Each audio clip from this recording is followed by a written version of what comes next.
the Jewlick. Thank you for checking out my YouTube channel. This is the place where I openly talk about my Jewish and Catholic heritage as an adoptee. Because I was born Jewish but raised as a Catholic, I have many traditions that add meaning to my life. Today I will be talking about confession and also sharing with you my vow renewal or convalidation ceremony inside the Catholic Church.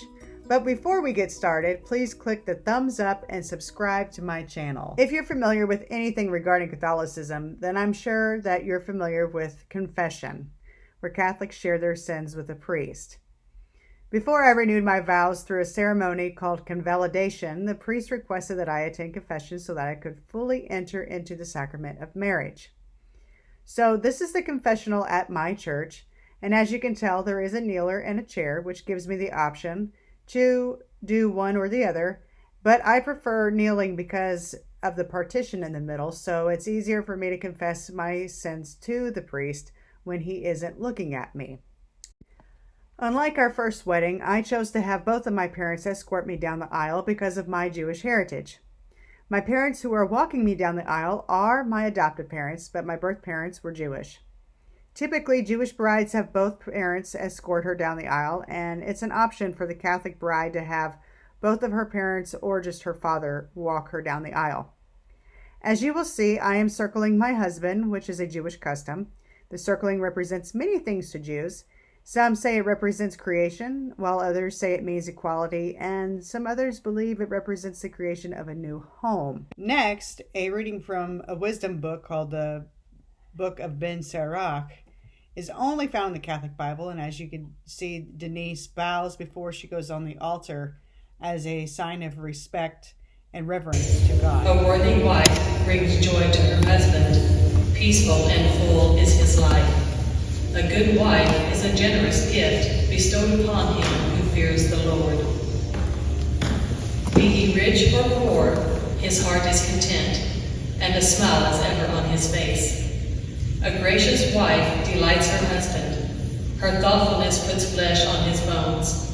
A gift from the Lord is her governed speech, and her firm virtue is of surpassing worth. Choicest of blessings is a modest wife.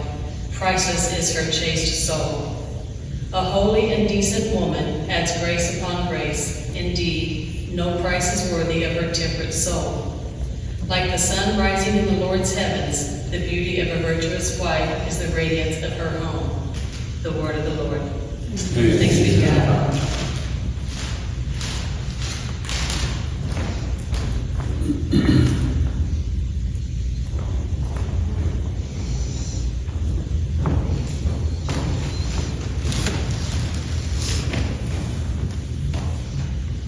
As you will see, I do not have a chuppah or wedding canopy, which is the main symbol at a Jewish wedding.